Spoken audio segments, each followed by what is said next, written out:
Episode 648. Live in 5, 4, 3. Welcome to the Dirty Sports Podcast. I am your host, Andy Ruther, coming to you live from the Smut Studio in Venice Beach, California, with my co-host, Joey No Chill Prano. Hello, Andy. Good morning, Joe. Good morning. Is it still morning? It's morning. It's Yeah. pretty close to morning. It's morning. Just going to mute my phone there. Put that silence on. Silenced. Well, good morning to you, Andy. You're back, what, 3 days? Your third day back? Fourth day back? So this will be my third day. Or no. Yeah. Fourth. You got back Monday. You've been back 3 days. You're starting your fourth day back. How are you handling things? It's a mixed feeling. It was nice having. I know the government shut off your power the other day because you had too many people over and you were partying, so they shut you down. That's the latest. That's the latest freak out everybody's having. The mayor says he will shut off your lights and power if you have a party. The Los Angeles mayor, Eric Garcetti. Yeah. Fuck him. Yeah. It's ridiculous. I mean, you and I traded texts about it, but like, it's hilarious because we are just in a battle. This is a civil war of stupidity, and if you are a halfway intelligent person, you are literally Michael Jackson eating popcorn meme. Like, I am just watching, like, he's trampling on our rights. And it's like, okay, also, who's having a party during a pandemic? Like, you're right. He's, like, people do stupid shit, then the government has to do stupid shit in response because everybody's a fucking idiot. Yeah, but I'm going to disagree on this one. They don't look, if you pay your power bill, you have no right. Of course you don't. Of course you don't. And I also agree, if you throw a party, which happened and has been happening in some of these expensive Hollywood homes, you're also an asshole. Right. But my point is that it's just stupidity. Like, the mayor's coming up with the dumbest, most, exceptionally fucking illegal rule of all time because people are throwing 200-person house parties in their Hollywood Hills mansion. Like, what the fuck is wrong with people? I mean, there was video from a helicopter of, like, chicks, like, twerking on people and stuff. It's ridiculous. I know. I don't know, man. And then it's like the same thing the other day. Like, I was telling you before the show, there's that video going around of the woman going into a DMV in Ohio and demanding that she not be able to wear a mask. Who goes – she was with her boyfriend who's, like, getting shit. Who's going to DMVs when they don't need to be there? And then on top of it being like, and I'm not going to wear a mask. How about if you don't need to be at the DMV, just don't go? Well, who would want to go to the DMV ever? Exactly. Let alone when they don't have to go. Like, no, not only am I going to not need to go to the DMV, I'm going to go and I'm going to prove something. I mean, we even had a DirtBall the other day, a DirtBall who was in our Reddit page. He's chirping on Reddit because I blocked him, I think, last year after he was sharing Clay Travis nonsense. And he was like, his final thing in his thing was condoms are for COVID masks. And, of course, his whole thing is, all of his other comments on Reddit are he's a Trump supporter. So I'm wondering if he's still anti-COVID masks now that Trump's emailing people and being like, wear a mask. Look, guys, this is my stance. If you're diehard Trump, you're an idiot. If you're diehard Biden, you're an idiot. Oh, clearly. If you have politicized the pandemic, you're an idiot. I can't. Two things can exist at once. I'm going to double, triple, quadruple down on that. I don't know why we as a society haven't been able to accept that. George Floyd committed a crime. He should be arrested. Allegedly committed a crime. And that crime was allegedly passing a fake $20 bill. Okay, well, he had committed a lot of crimes, so he had a history. George Floyd also should not have been murdered. Oh, my God, I just said two things that can exist at the same time. Thomas Jefferson was a founding father and architect of arguably the greatest constitution of all time. Good thing. Also own slaves. Bad thing. Oh my God, two things can exist. It's not one or the other. And that's why we're never going to leave this pandemic, Joe. It has to be one or the other. And people don't seem to understand that. And that's the problem with all this stuff, in my opinion. And you know what I've said? Good. I've gone the whole. I'm thriving. Good. Stupid people. Everybody's on lockdown. Good. I hate all of you. I'm thriving. I play golf 3 times a week. I always wondered how much money I would save if I didn't go out to bars. I've been out to bars twice since pandemic started. I tweeted the other day, Forbes has named me the 14th richest man in America because I've stopped going to bars for 4 months. I'm thriving. I don't have to deal with any of these idiots. And we do it every time, Andy. But the sports news, it's just still full of idiocy. It's full of idiocy in sports. Well, I consider myself a logical person. And what I see, whether it's sports, politics, social media, all these things that we're both talking about, is illogical thoughts and actions. And I'd like to start off with college football. Yeah, this is the idiocy I'm talking about. This is exactly what we are talking about. Division II and Division III football, along with all the other fall sports in those divisions, have been canceled. For two very obvious reasons. One, the safety of their players and students. And two, because it makes them no money whatsoever or marginal money. So why are these schools going to put anybody at risk when it's not going to cost them anything? And they're just going to go do what schools that provide a good education do, and they're going to make money by having a tuition that's, probably higher than places that don't give a great education, and then people get endowment from alumni and from whoever, from donors and blah, blah, blah. And they're just going to go on with their lives. And they're going to have a school where their people are safe and whatever.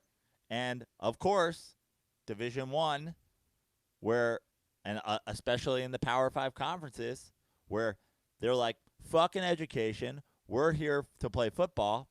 They're hanging on. They got their claws dug in. So at this point, the following have canceled seasons: Division II, Division III, the Ivy League, the Patriot League. I mean, it's a lot have canceled. UConn became the first Division I program to cancel. But like you said, FBS, the Power 5 are set. Like, it's either safe or it's not safe. Like, that's all I'm saying. Again, logic.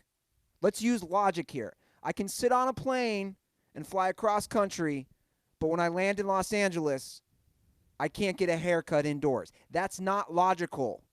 Division II, Division III, Patriot League, Ivy League, canceled. FBS, acceptable. That's not logical. I don't understand this, guys. Well, again, it's really not a matter, I think, of like, I think there's, we have a lot of logic problems with all this, but there's also, again, we go back, and the reason I go back is because, we have never left the first wave. The U.S. is the country that hasn't left the first wave because no one can be bothered to do anything differently. But the initial thing was essential. Supermarkets are going to be open because it's essential. There is theoretically the idea that traveling, for you to get from the Midwest to here via plane and not have to like take a car and drive yourself is somewhat essential. Fair enough. And that a haircut isn't essential. Now, we can all disagree on what is and is not essential, but that's where we've broken it down. I can tell you one thing for certainty. College football is not essential. But I was texting with you yesterday, and I said, the SEC, for example, if the SEC said today, we've looked at everything, we're playing the season as is, we're selling tickets, we're just going. It's the pandemic didn't happen as far as the SEC is concerned. Those stadiums would be full to the brim. Auburn, Alabama will sell the fuck out. Every seat, not a doubt. People who are scared to go, their tickets are going to be bought by people who are at the DMV without a mask on, that are on the floor of supermarkets pulling up arrows saying that this is all to control you. Those stadiums would be full now, no doubt about it in my mind. I agree. And obviously it is an economic issue why these schools want to play. But again, you have to remove the economics of it. Because if it's not safe to play in the other leagues, then it's not safe to play in D1. And also, if it's not safe to play women's field hockey, then it's not safe to play football. And we've talked about this, right? I get that they generate, these big schools, a ton of money for all the other athletic programs. But you know what? You also don't need a bowling alley for every football team and a barber shop. So maybe, just maybe, some of these football programs, like the Clemsons, like the Bamas, the Ohio State, the big-time programs, maybe you shouldn't be spending millions of dollars every single year on the amenities for your team. Then you wouldn't be in such a hole financially. But also, there's, again, we go back to the student-athlete thing and the idea that these are schools first and sports teams second. You should be able to thrive as a university without your your college basketball team and your college football team. You should be able to thrive. And you go, oh, are we killing it like we're killing it when, the football team is selling out every game? No, but we are still a thriving university with or without, Alabama football. Yeah, amen. And the point is the University of Alabama will not thrive without Alabama football. The University of Miami will not thrive without Miami football. Like Harvard and Yale and the Patriot Leagues and Division III, they're going like, why would we do that? Yeah. We're putting people at risk. We can thrive without it. Yeah. Now, the needle is moving. The Big Ten players have also joined and followed the Pac-12 players' lead in forming a loose group of players who are giving demands before they play. So obviously these are all things in motion. The NCAA has responded by letting players who decide to opt out in the fall to retain their scholarships for 2021. So things are moving in the right direction as far as that's concerned. I think the players are wielding and understanding their power very well at this point. And hopefully they continue to do that. Yeah. Because the season's right around the corner. I mean, Big Ten, it's amazing, announced the start of their schedule yesterday. They are trying to start the season September 3rd. It's crazy. 2 of their programs just ended or are literally in quarantine. Now, are these schools, are they planning on having fans? No fans? Minimal fans? A lot of it. I mean, honestly, I don't think there's any more perfect an example to show what America really is than if the doors to college football games are open to see how many people show up. I'm not a college football fan really anymore. I don't have a team. I root for Notre Dame, but I always say, but whatever. Yeah. But I am a Mets fan, and I am a Giants fan, and I'm a Knicks fan. I'm not going to a game if the Giants are selling tickets this year. You know what I mean? And if they are, and if I do, it will be months down the road from now where there's a lot more certainty. I'm definitely not going to a week 1 September Giants game with the way everything is right now. If the doors open on college football games in September and people just mosey on in, I think that just shows exactly where we're at as a country. I think it depends on the region. I think you're right. SEC country, maybe some of the ACC country, people are going to march right in. Definitely some of the Big Ten schools. People would be a little more cautious out here. But it really is just ridiculous that you're going to cancel some divisions and not the top division. I just go back to the same thing. It's like, I don't even believe, like, first of all, I'm pretty open, especially on this show, about how I just think the NCAA and sports and all this stuff, like the way that they pretend what it is a complete and total sham.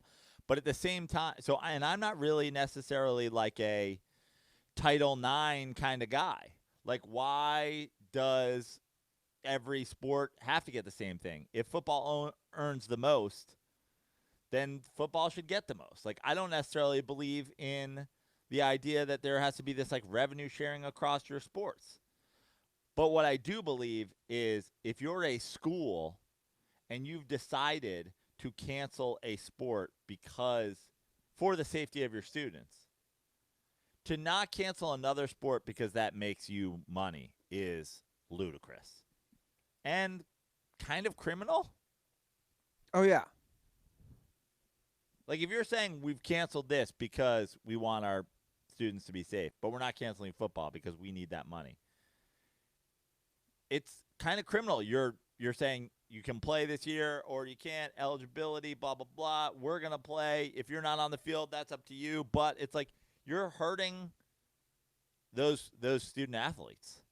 100%. And I think it's totally shameful. And the hypocrisy is just blatantly in all of our faces. It's right out there. They're canceling the other divisions. They're canceling the teams that don't make that much money. Do you think college football should be canceled this year in Division I? Yes. You realize right now, I just want you to know, because I've gone deep with a couple of our fans. You realize right now that you have people that listen to our show that just in that moment, just in you answering that question, are like, you're so fucking woke, and you're so fucking, you're under the government mind control. This is all about the election, and you're a like, you just became woke because you think they should cancel college football. Well, here's what I think. 2 people who listen to our show. Again, I would respond to those people what I have already said. If they don't find it safe for all those other leagues and divisions, you're not immune to this if you play at Clemson, at Ohio State, at Michigan. The Rona still spreads. That would be my response to them. Let's get on a uniformed response. And it's not uniformed if you're canceling a few divisions, but not canceling the top tier division. And that's what I would say. Let's use logic, because the current status is illogical and it doesn't make sense. That's what I would say to them. And I don't think we've earned it. I love that Sean Doolittle quote when baseball started. We haven't earned it. We haven't shown we can unify as a country and just get over this. Whether this thing is exaggerated or not, I don't know. That's the thing. I don't have a big stake in it. I don't think you do either. I'm not one of those people who's saying this is the worst thing ever. I have said on this show before, I know with almost complete certainty, based on the science, based on the math, as a 41-year-old man who's in generally pretty good health, it's probably not going to kill me. But I also saw a thing the other day about a girl in her 20s, completely healthy, who is 7 months removed or 5 months removed, whatever, 4 months removed from getting coronavirus and has no sense of smell or taste. If I can't taste food, I'd rather be dead. I'd rather be dead without a sense of taste. Yeah. Well, Joe, look. I'd rather die. We're both worked up. So the idea that somebody is going to go to the fucking Kentucky Vanderbilt football game and through, multiple contacts, I lose my sense of taste, I would rather be dead. But now I'm a woke asshole. Well, look, this is what I recommend. Some Cushy Dreams. Yeah, you just lit up a joint during this conversation. Well, thanks to our friends at Cushy Dreams, which is a new brand that we're working with that I love. It's THC-less cannabis. CBD. That's confusing way to describe it. It's CBD cannabis. It's CBD heavy. There's almost no THC in it whatsoever. I actually smoked some yesterday. You look on the packaging, it's like less than 0.3% THC. It's just straight CBD.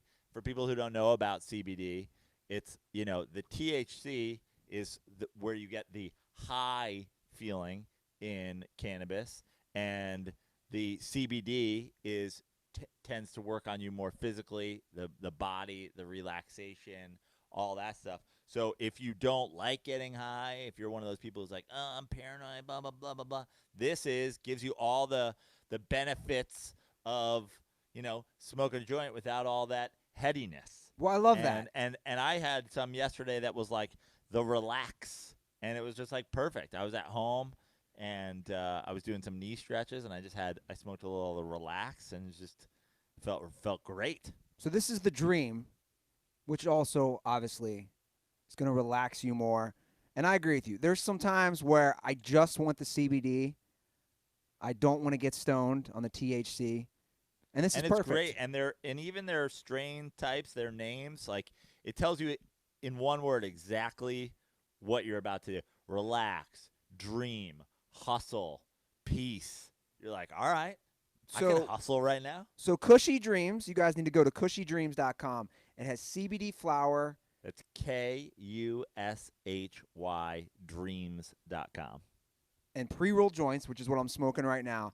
They come in specific indica, sativa blends like Energy, Hustle, Relax, and Dream, which I just talked about. So if you go to cushydreams.com, again, that's KUSHY.com, and use promo code DIRTY at checkout, you get 15% off your first order. You can smoke your CBD. They have pre-rolled joints. They have pre-packaged eighths, I believe is what we also have. And here's the best part. It's cannabis that ships directly to you. It's legal in all 50 states. So you can get this anywhere. And for your parents, I don't know if you should be smoking that grass, that chiba. Be like, nah, it's just the CBD, ma. Exactly. You should have some. And calm down. Stop going to the DMV without a mask. Yeah, and that's what's so great about it. Again, just go to cushydreams.com. Drop promo code DIRTY for 15% off. Ships everywhere in the country. And I'm real happy that we have some of this because it's a great little relaxation for me when I'm doing work. They sent it to us a couple weeks ago while you were gone. I've been hanging on to it. I've had a bunch, and I've literally used it basically every day for the last couple weeks. Smoke a little, stretch a little. They should have a strain called Stretch because that's what I do. I CBD it up, and then I stretch my knee out. All my PT that I got to do at home. Just get a little CBD in me. Yeah, it feels great. Great body adjustment. Yeah, I love it. Cushydreams.com. You want to talk a little NBA? Let's do it. I love the NBA. I've been watching a lot of NBA basketball. I have as well. Watched the Lakers game yesterday. Watched the Celtics game after that. The Lakers did not look good. But they've clinched. They have clinched. Although the idea of clinch is kind of weird because there is no home court in the bubble. Like I almost feel like the bubble has all been kind of preseason. But it's seeding. It does matter. But why does it matter? For who you play. That's what I'm saying. Yeah, it matters for who you play. But like at this point, it's really like seeding wise, it's like avoiding the team that you don't want to play, right? Or yeah, but if you're the Lakers right now, who don't you want to play, Andy? Like who would you want to play last if you were the Lakers? The Clippers, obviously. You think so? You still think it's the Clippers? Clippers haven't looked great. Nobody's really looked great, minus a few teams.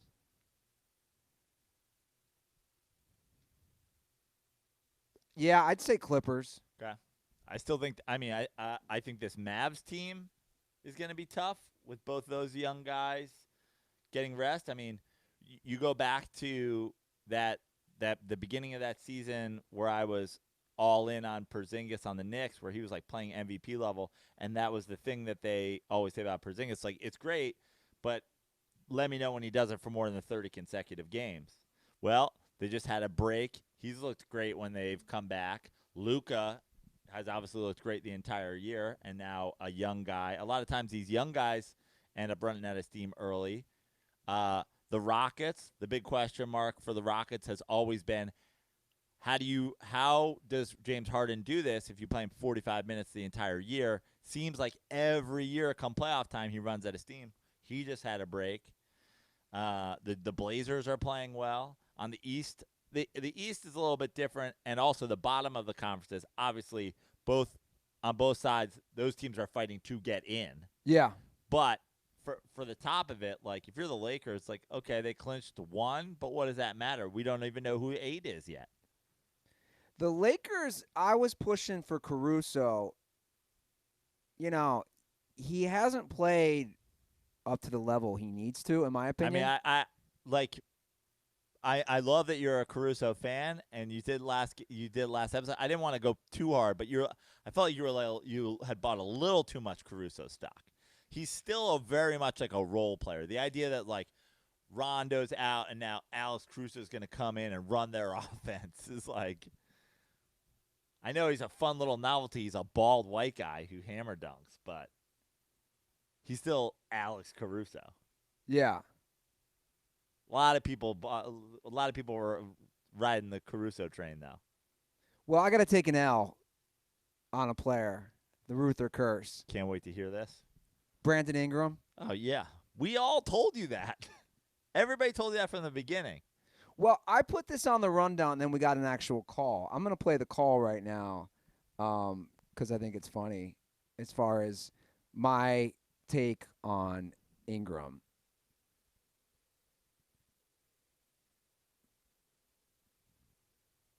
What's up, Joe and Andy? This is Ethan from State College, #1 half DirtBaller.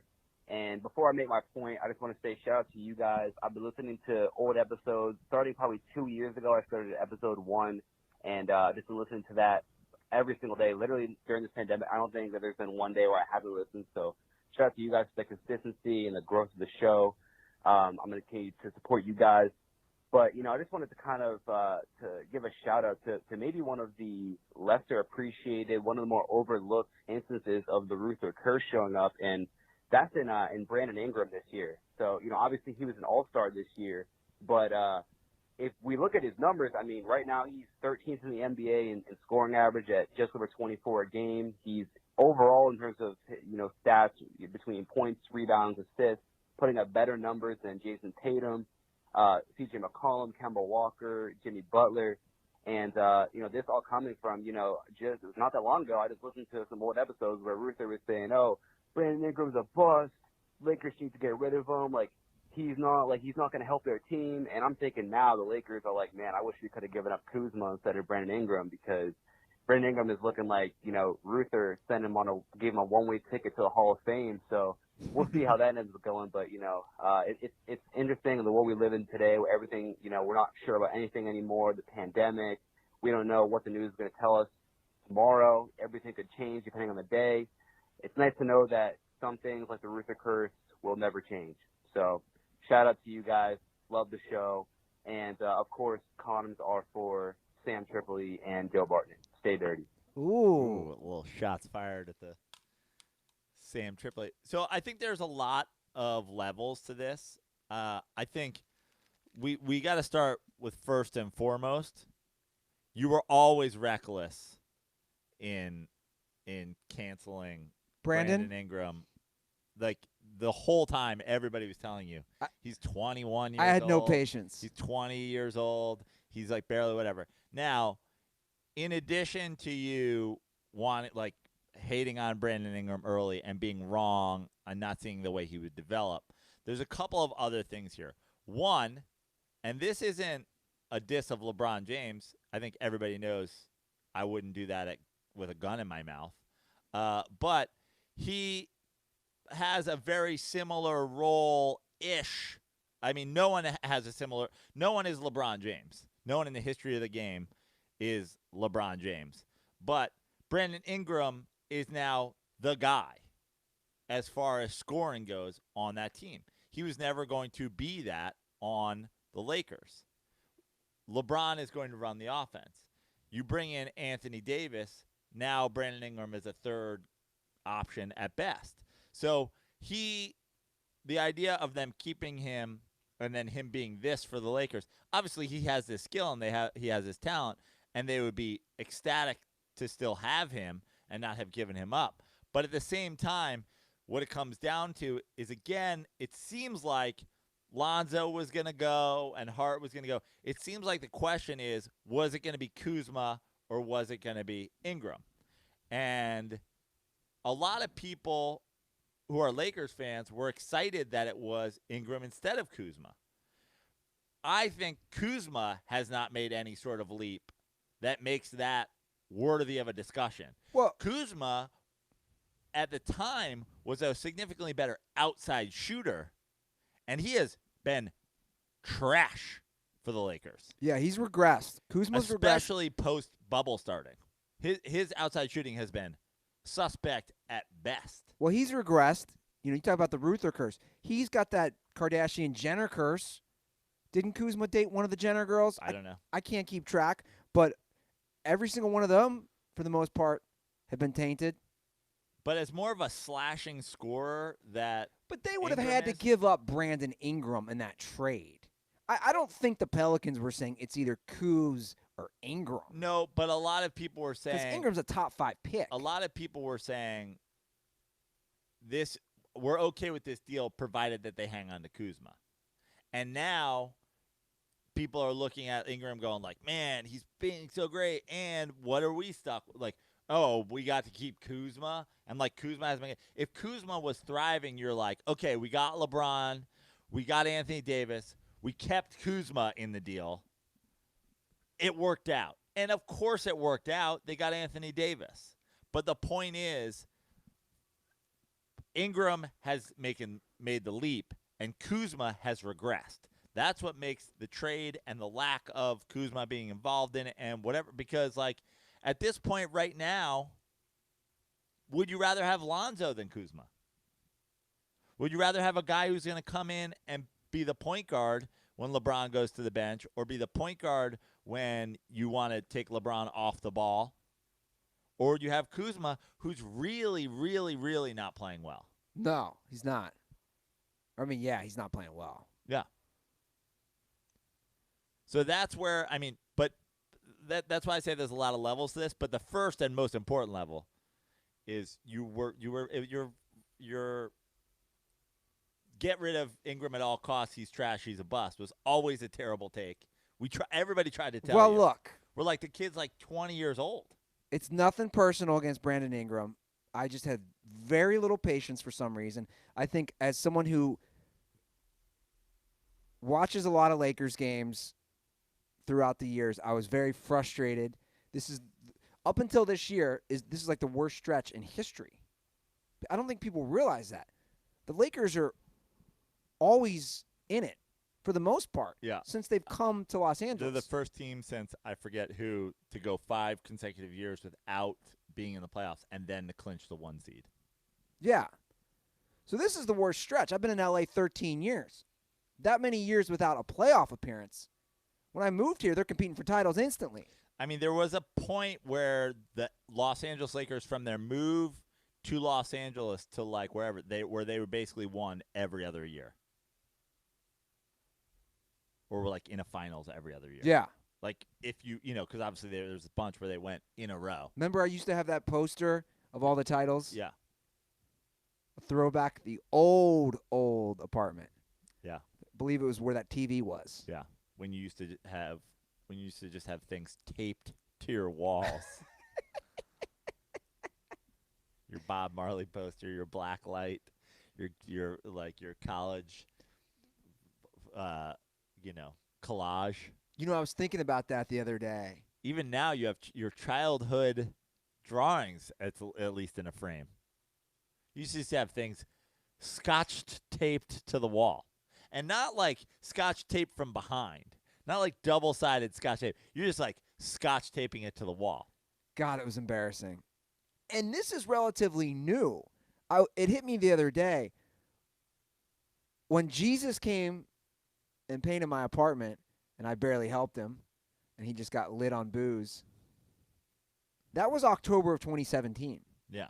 My apartment has been painted about 3 years. Yeah. All the redecorating is in the last couple years. So for 7 years. I mean, there's video of us doing a Dirty Sports podcast on video from here where we're sitting in your entirely the same tone of like tan. The walls match the disgusting carpet, matches the couch. In front of your bed, your old bed, which didn't have a bed frame. It was like we were in an insane asylum. It was like we were in Arkham doing a Dirty Sports podcast. Yeah. The evolution.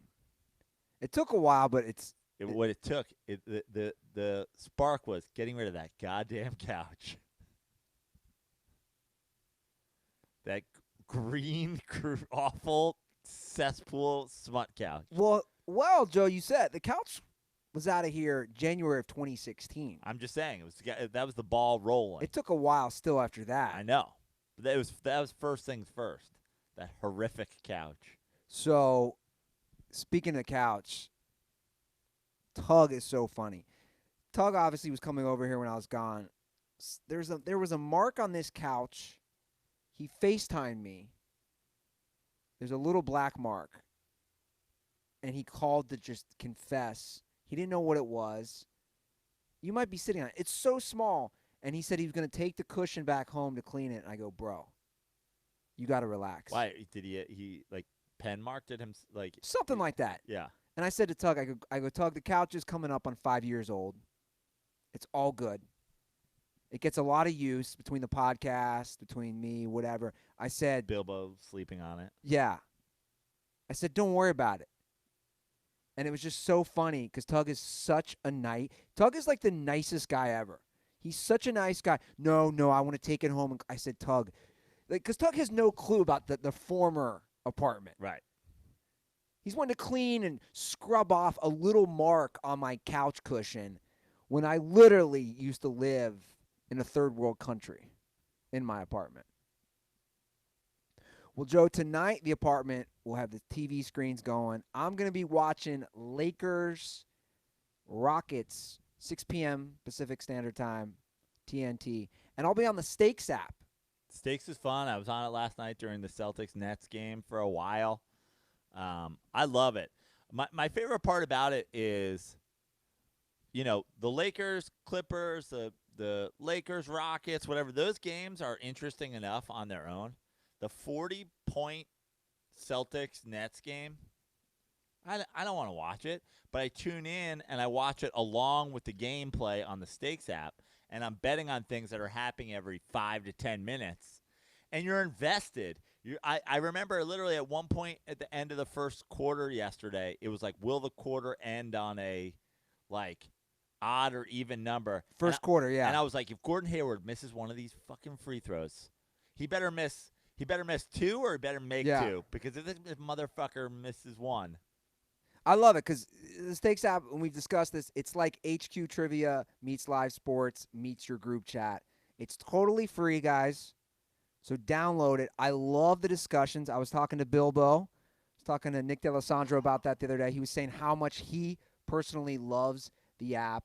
And like you said, the real-time questions during the games are a lot of fun. And the best part is we have our own private group chat. Yeah. So I will be in there tonight. It's like more than a private group chat, too. It's like a private gameplay. Like when you're in there playing in your group, the standings of, the coins that you're winning or whatever, they're showing just your group, which was cool for me because I was seeing how the mind of certain DirtBalls work. A lot of them were like go big or go home types, betting all of their money on each question.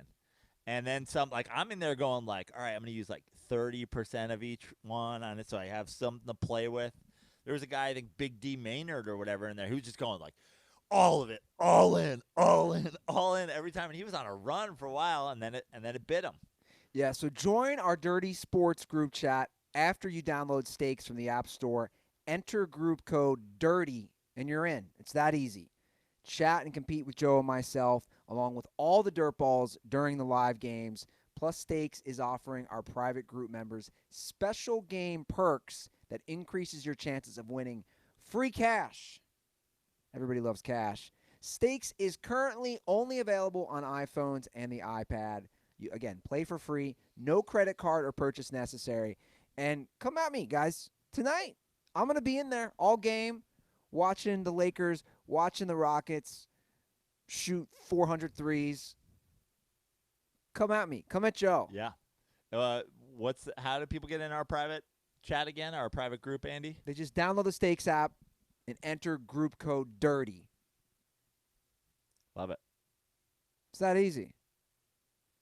And then if Nick D'Alessandro's in there, maybe you can ask him about how he dented his head. Yeah. I've heard he's got staples in his head. I hope he's okay because I texted him. Oh, he finally wrote me back 2 minutes ago. Let's see if he's alive. Okay, he said all good. I'll give it a look now. I asked him to check out something for me. I asked him like in the middle of last night and then again this morning. So he's alive. Well, he has staples in his I know. head. And then you were telling me, I asked you, I was like, well, doing a lot of stuff. I saw him out on the lake the other day. He's out in the sticks. I was like, and you said he was skipping down the stairs? I didn't really fully understand it. He said to me, I talked to him on the phone yesterday. He's like, you ever get in one of those really good moods? And I'm like, yeah, okay. We all have our good moods. And he was like running down the stairs and skipping, and he fell and busted open his head to the point of staples he needed. How many staples did he get? I don't know, but he said he can't wash his hair or shower on his head for 10 days. And I said, so it's like you're back in my couch. Yeah. So just cheese sticks and sleep for a while? So can you sew me up? I gotta get some cheese sticks. Well, cheese and beef stick action. That would be a fun bet. Yeah. Nick hasn't showered for 10 days. Somebody has to lick his head. Ugh. Where his that's staples disgusting. are. That's gross. How much money would that take to do that? I'm going $1,000 a staple. I was thinking $1,000 total. Oh, I'm going $1,000 a staple. If he's got 6 staples, I'm going $6,000. To lick his head? It's gross. It makes me want to puke just thinking about it. Yeah, it's pretty gross. Well, Prano, I want to introduce a new segment. Love it. I was talking to Nick, and he actually inspired this. We discussed my dad the other day, the one and only Walt Ruther, and how ridiculous. You put up a great video of Walt. Nick made a great video of us talking about him. So check out my Twitter or Instagram. And he's got so many crazy quotes, which I had sent to Nick. And Nick said, you should, because I haven't posted them on Twitter yet, and I will eventually do that, but because you should bring just a few of the quotes to Dirty Sports because they're so ridiculous, because Nick has seen them. So I just want to introduce a new segment called Walt Quotes, where I read you an actual quote that my father said while I was at home the last 86 days, and you kind of discuss it or we break it down. I also even think that there's potential in the future for doing this as a game because some of these are so intense and sort of like get off my lawn-ish that it could be like Walt or School Shooter Manifesto. You know what I mean? Like get you remember the guy who like wanted to kill all the LAPD and he wrote like a 700-page manifesto? Like I feel like you could pull out some very similar quotes from that guy. Yeah, my dad wouldn't like that too much, that you just compared him to a school shooter. But these are just 3 quotes. We'll start off slow today. These are 3 quotes that my dad said, and we can kind of break them down. Yeah. My brothers have seen most of these. They've laughed about them. The first one is, he said, they smell, they poop, they pee, and they eat. That's 4 things wrong with dogs. To which I had responded in person, humans do all of those things as well. Yeah, that's a very like that one could be like Walt or a 4-year-old. Yeah. They poop, they pee, They they eat. They smell, they poop, they pee, and they eat. That's 4 things wrong with dogs. He's in this weird anti-dog stage, but I think it's a farce. Because the brothers have joked that he needs a dog. It would be healthy for him after losing my mom. I think it'd be good as well. Yeah, but I mean, my response to Walt would be like, Andy was just there. Andy smells, poos, pees, and eats. Yeah. The dog ain't even trying to drive your Mazda, dog. Acura.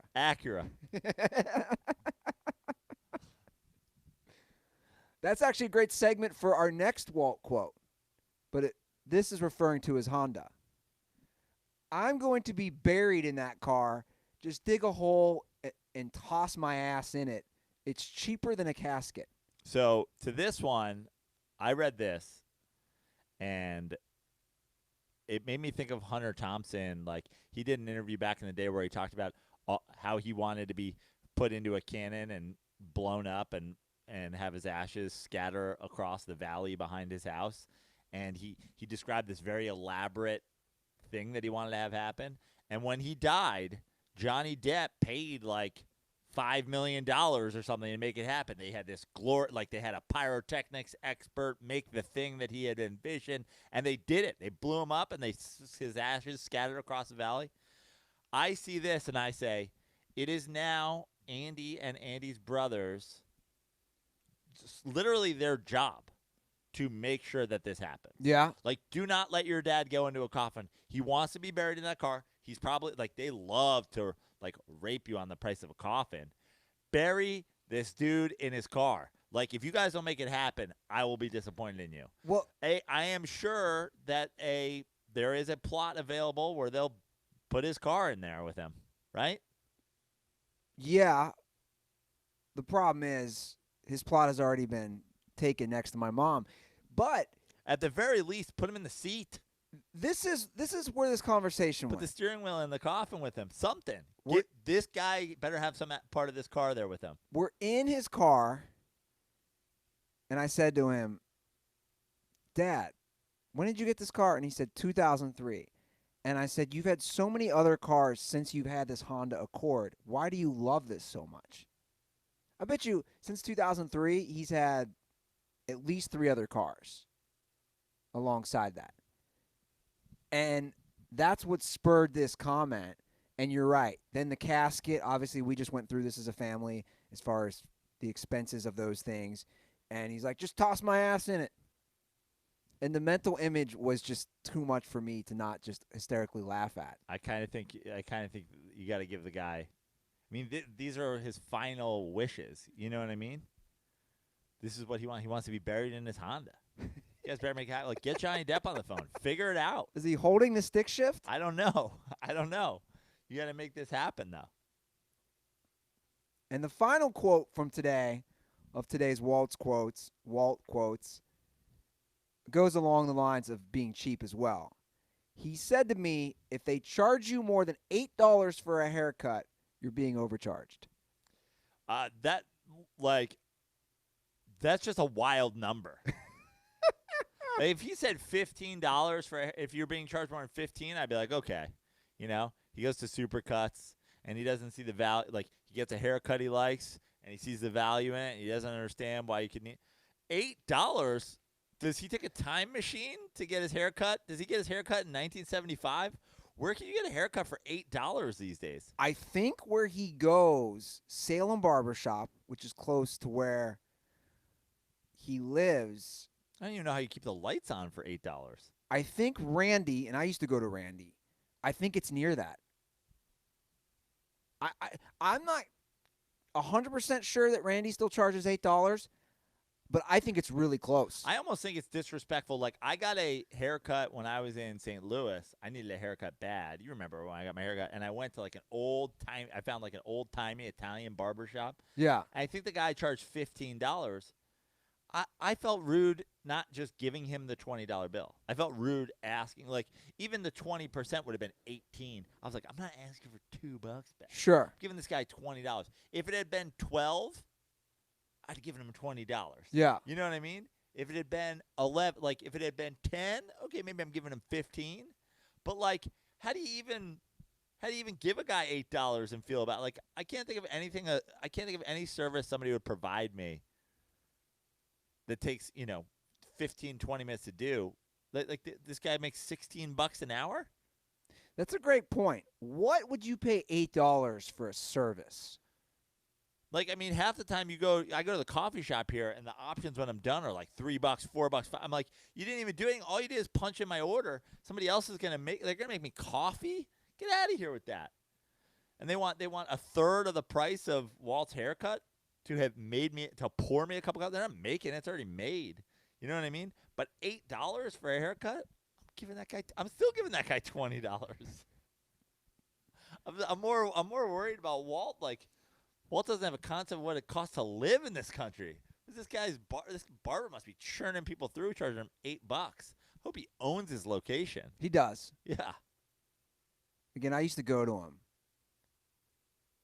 And that was who Walt kept pushing me to when I was home. Because, again, he hates the hair. He despises it. And he would not stop bringing up how my hair looked during the Mets pitch.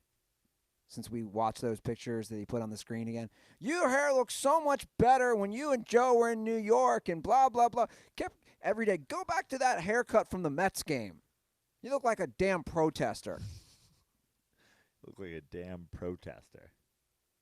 You hippie. Oh, yeah. And then I would wear the Bill Walton tie-dye shirt with it. And he just had summer of '69 flashbacks. Like, oh, you hippies. Free love. That's how AIDS started. See, he was never into weed or anything. Right. I figured. But I did get a funny confession out of him.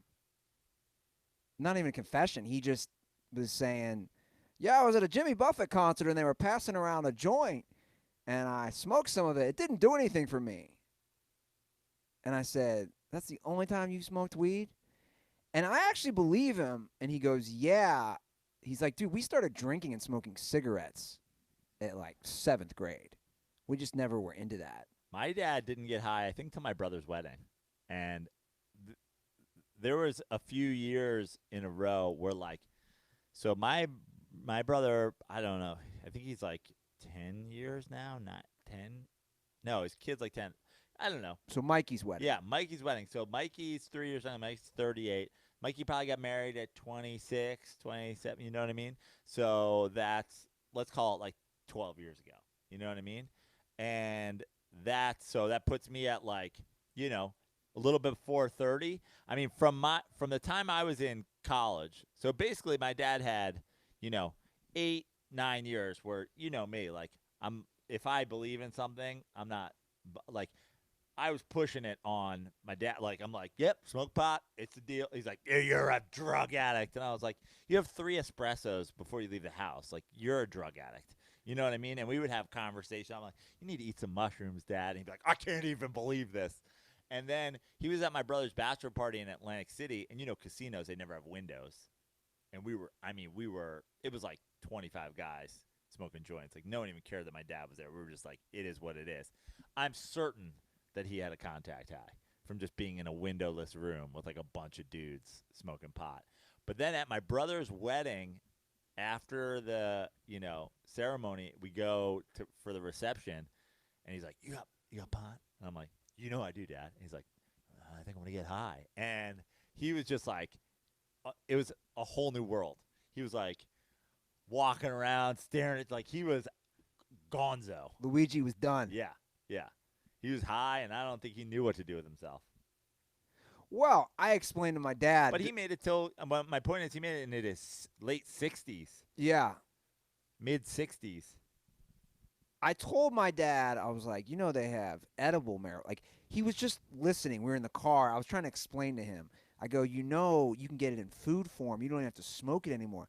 I was like, gummies are really good. And I was trying to explain it to him. Just dosed Walt. Well, who am I dosing in my family? Everybody? I mean, 2 of your brothers have clearly smoked pot. Plenty. Oh, yeah. And then, I don't know about your younger brother. He has.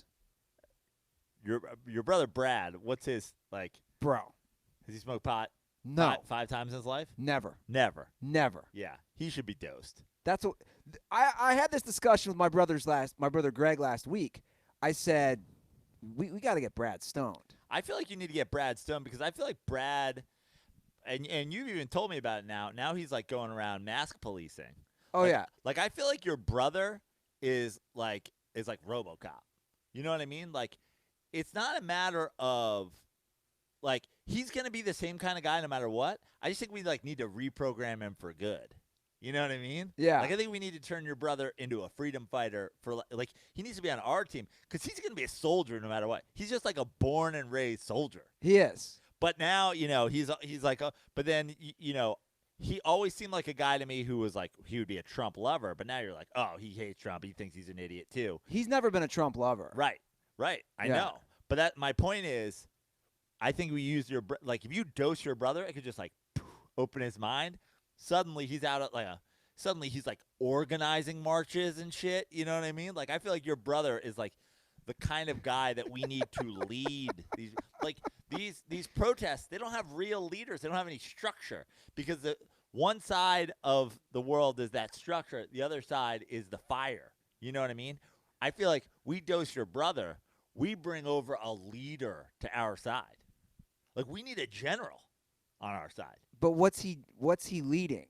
He's all this civil rights protests. You think Brad's going to do that? Yeah, that's what I'm saying. He's not going to do All that. we have to do is open his mind to that being the right side. He's not going to lose the general Patton in him. He's just gonna put a flower on his uniform. He's gonna pull a sword out at a Black Lives Matter rally. Well, he won't be attending those, but his big thing right But now. I'm saying if he smokes a little pot, he will. His big thing now is the PPP loans. And I understand because I'm just as furious. His big thing is like the Catholic Church getting $1.4 billion or his the school he sends his kids to, which is a Catholic school. So he's got issues with a bunch of that stuff. So, like, that's his thing now because he is so anti basically all politicians. Like, I'd say you and I are, for the most part, anti-all politicians, but he's next level. He's like, fuck them all. Yeah. I hate these people. And I'm like, well, let's get to the bottom of this stuff. Yeah.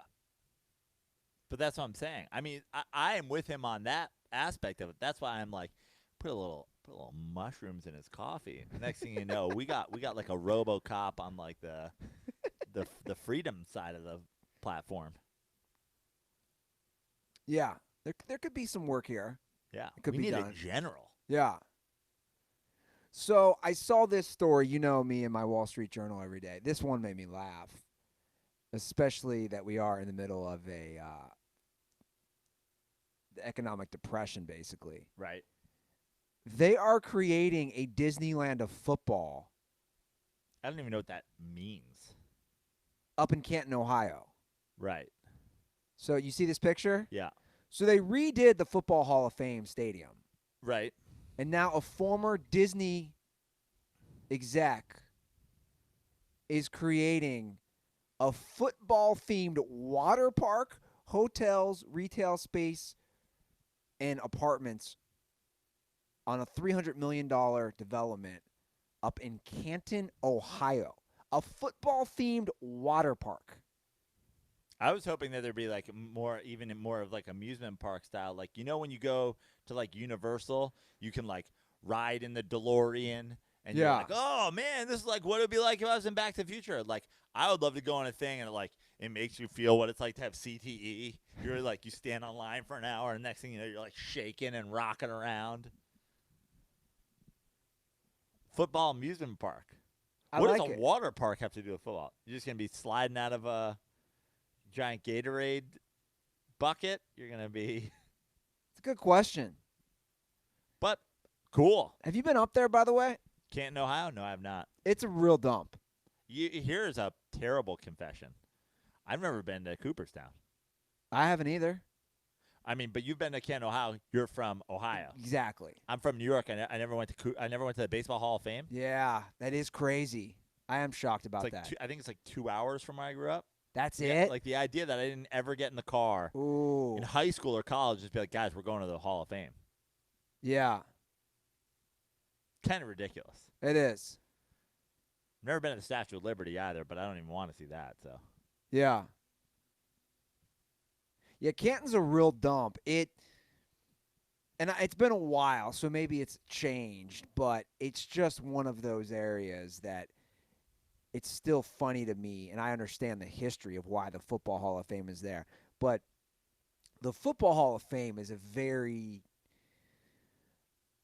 lame. It was a lame experience for me when I went. It's small, and I don't know.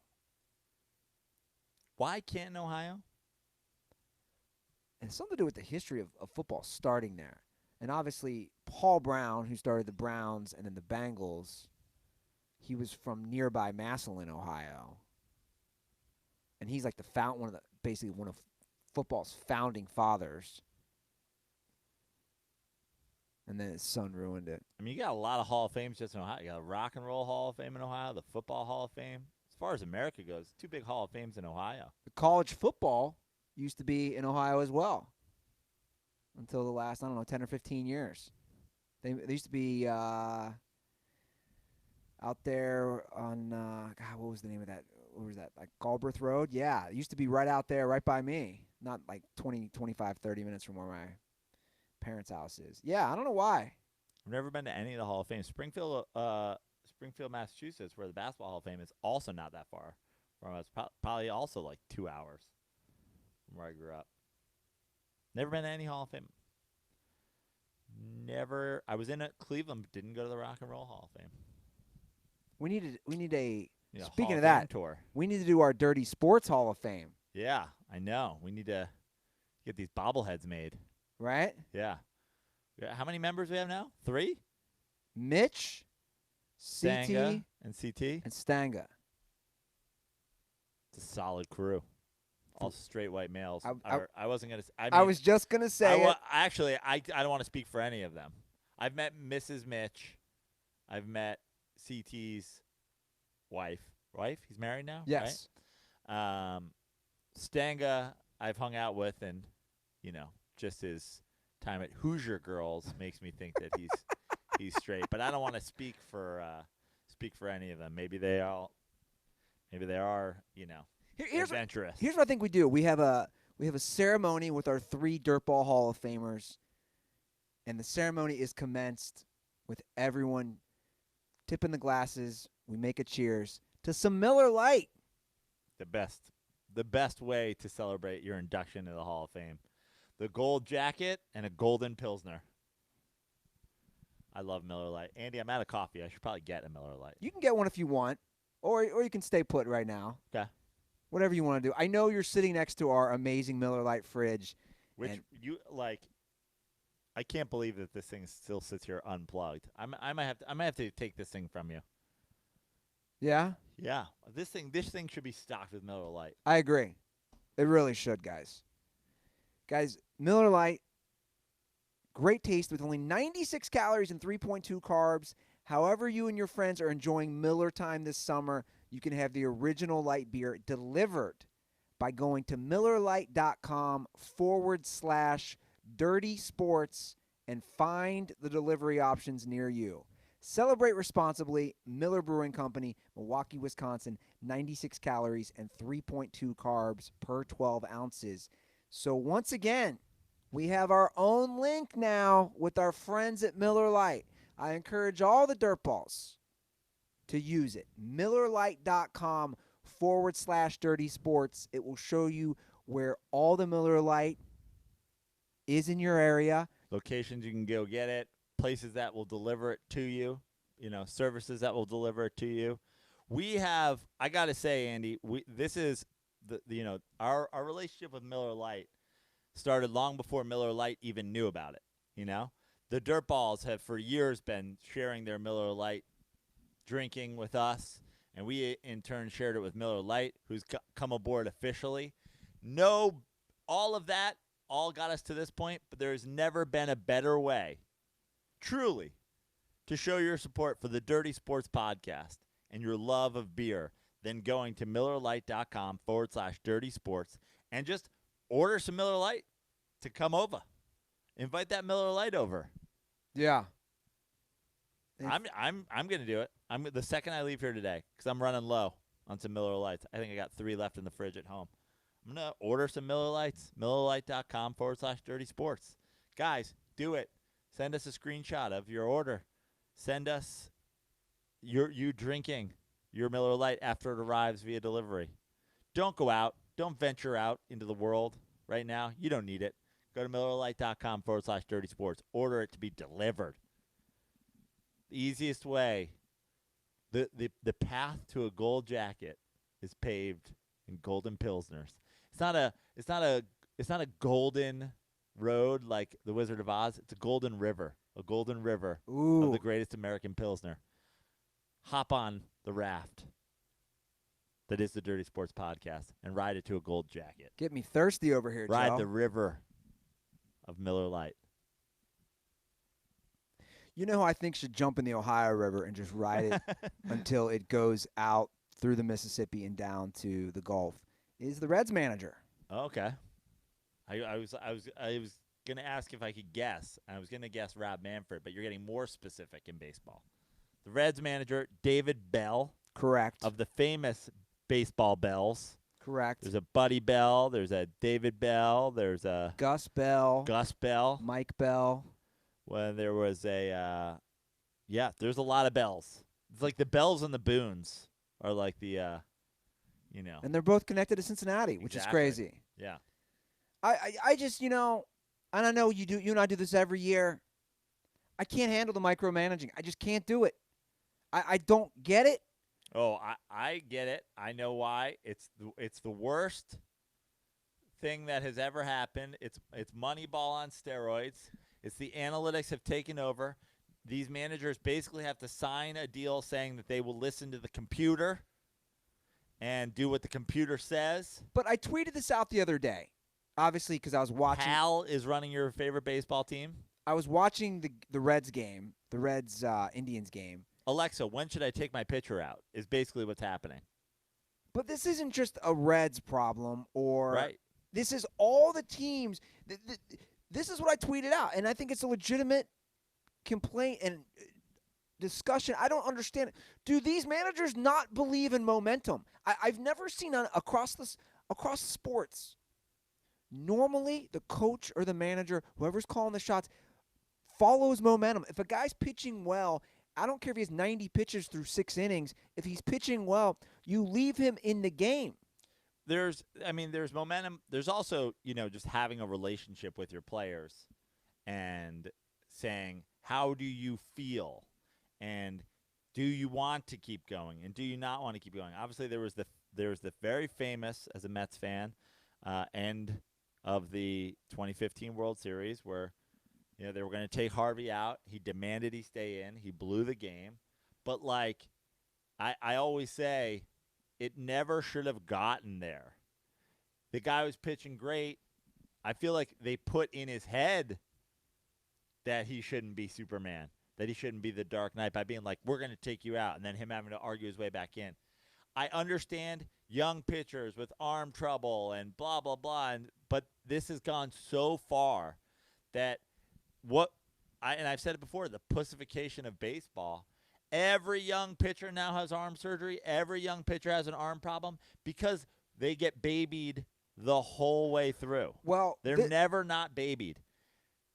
Nolan Ryan. I was going to say. Pitched till he was in his 50s. Just going to bring him up. He once threw a complete game. I believe he was a complete game loss. He pitched 15 innings of a complete game loss. He threw 235 pitches in a game. Now, I know, obviously, Nolan Ryan is an outlier. He's one of the best. So cut it in half. Yeah, he's one of the best of all time. Guys can't throw 115 pitches anymore. Nolan Ryan threw 235 pitches in a game. But, again, our training, our diets, everything is better now. So you should be more equipped to pitch longer. I don't understand this. I just don't get it. It's not even really a matter of pitching. Pitching longer isn't. It's like the idea that guys Is it because guys are throwing harder now? it's that guys are just they're so worried about these guys getting hurt because of their investments and whatever. But the problem is, and you can look at this, the problem is they all end up getting hurt. All of them. Name a guy who hasn't had arm surgery at this point. And every guy has had arm surgery. It's because they get babied. And I feel like guys get preemptive Tommy John surgery. Yeah. There's also this is now something that is starting at a very, very low level. Now you're getting sport, specialty sports. Kids don't play sports anymore. Oh, I'm a good baseball player. Well, that's it. Only play baseball for the rest of your life. Play baseball. Meanwhile, we have Patrick Mahomes, who is lighting up the NFL to a degree we've never seen from a quarterback, because sometimes he'll be running and he's a shortstop off balance in the hole and he's sidearming a ball. He's backhand flipping a double play flip. There are so much baseball arm angles in Patrick Mahomes' game, and it's because he played baseball growing up. His father was a baseball player. There's video of him playing baseball into high school. And he was drafted. Yeah. The sports specialty, the babying of these young prospects, and they all get whatever. And it does kill momentum, and it also kills the belief in young pitchers that they can go 8-9 innings. And not even just starters. If a reliever comes in and he strikes out 2 out of 3 batters, why are you taking him out the next inning? Because then they got to use him for tomorrow, which is a whole other thing in baseball. It's like you play to win the game. Worry about Focus today on now, and then figure out tomorrow. I agree. That happens in doubleheaders all the time. I agree. Where you run through a guys and then you go, oh well, now we got to pitch this guy this way. Just figure out tomorrow. I agree. Now there's long-term bullpen management. You don't pitch a guy 7 out of 7 days out of your bullpen, but I'd rather him go 2 innings today and take a day off tomorrow than go, oh, he's going to pitch 1 inning 5 times a week with 2 days off. That's not how you win. We're also in a 60-game season. There should be zero micromanaging of pitchers on such a shortened season. That's the biggest mind-blowing thing for me. If a guy is wheeling and dealing, it's a 60-game season. How many starts? That means you're only going to get 12 starts out of your starting pitchers in a 60-game season. Why on earth are you yanking a guy? Like when I'm watching that Reds game, the computer tells them to. The analytics in baseball have gone too far. Condoms are for the computers, telling you that. Well, and what's surprising is the David Bells, the Dave Roberts. These are former players. And people point to the Dave Roberts success as proof that no, the analytics work. Yeah, the analytics work. And how many rings do the Dodgers have with the best team in baseball for X amount of years? How many do they have? But why are they have 0 guys who played the game?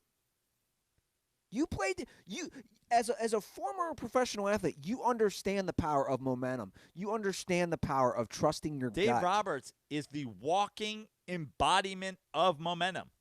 The Boston Red Sox broke the curse completely down. Dave Roberts stealing second base was the life, that was the spark that lit the fire that ended a 100-year-old curse. He's the walking embodiment of momentum. And he's like, well, computer says Kershaw's done. Kershaw's done. I'm going to take him out, but I'm going to let him hit for himself first, and then I'm going to take him out because I'm a fucking idiot. If I'm a coach at any level, you got to go with just trusting your – I think more times than not, you trust your gut. But he doesn't – those guys, again, they're not even allowed to. They're not allowed to trust. Dave Roberts has a deal with the devil. He goes by the book or he's gone, I'm assuming.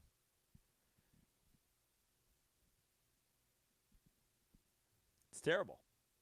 Sometimes when you're playing blackjack, you get the 50-50 balls. You get, well, you know what? I feel like there's been a lot of face cards. I'm going to take a hit. Yeah.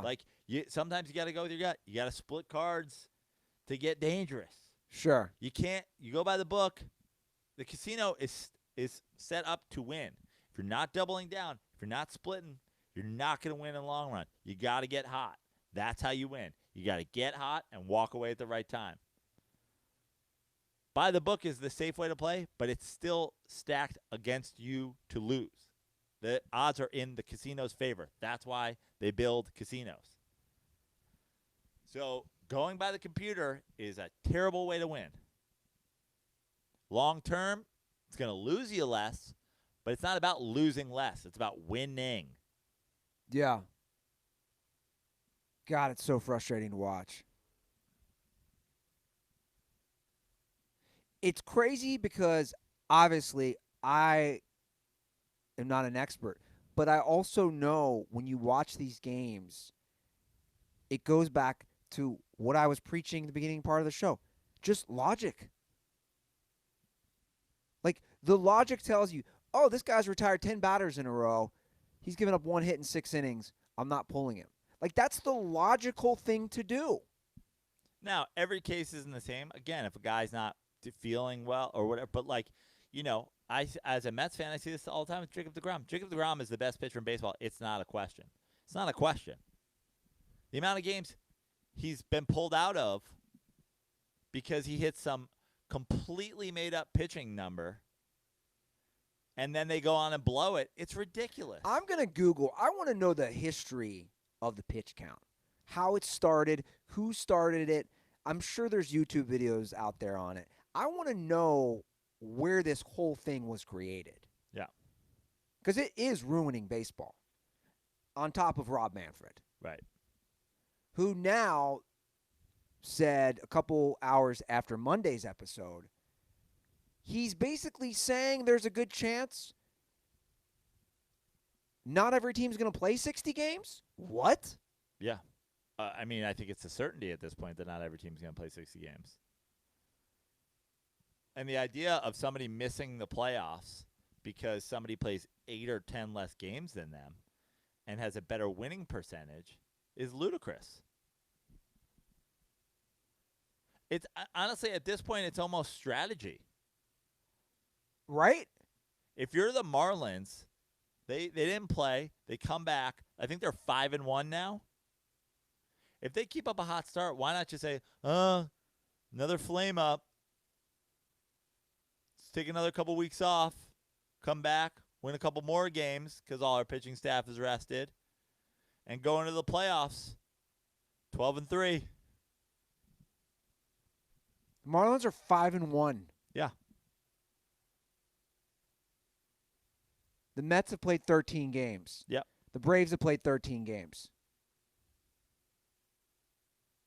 They've played 6. Are the Mets 5-8? Yeah.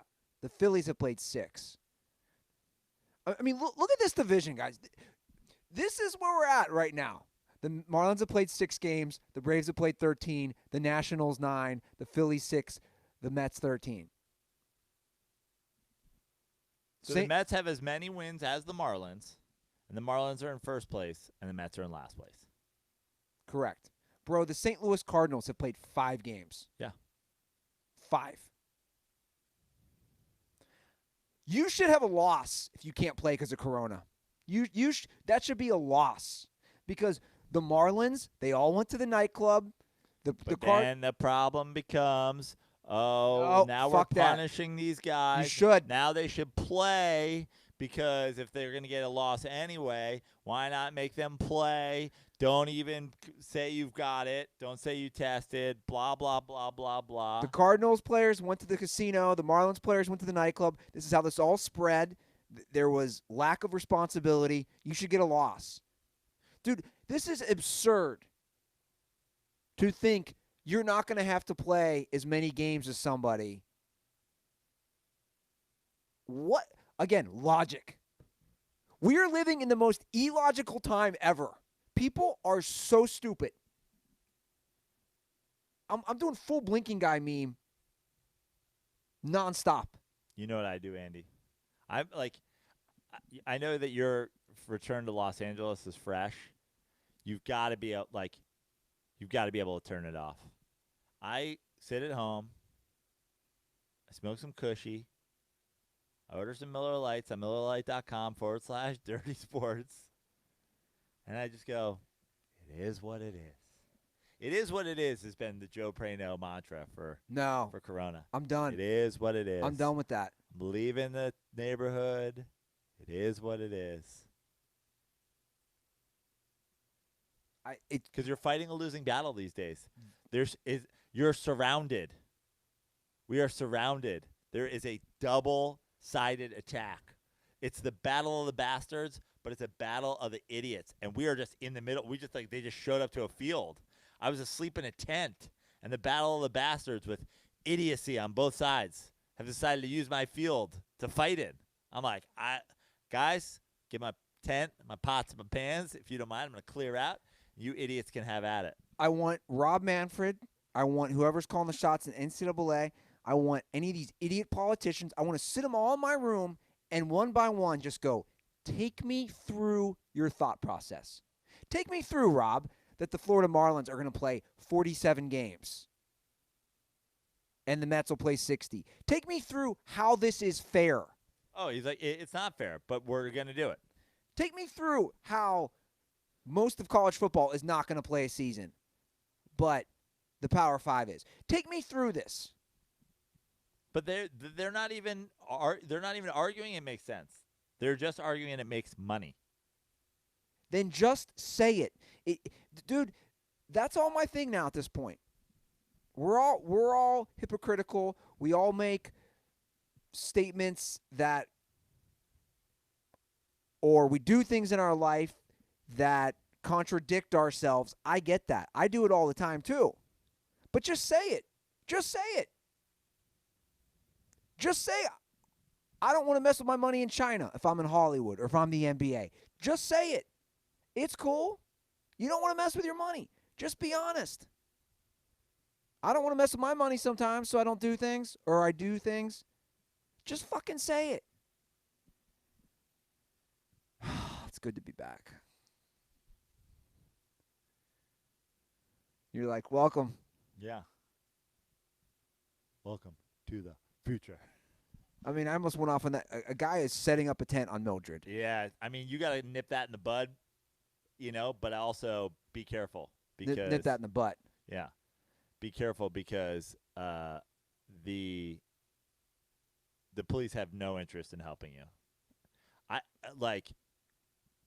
If I were you and you want to, I would call the police and say that there's a guy on your block that's protesting police brutality. Maybe they'll show up. Because if you call the police and say, hey, there's a guy who's about to start a new tent city on Mildred, they're going to be like, cool, we don't give a fuck.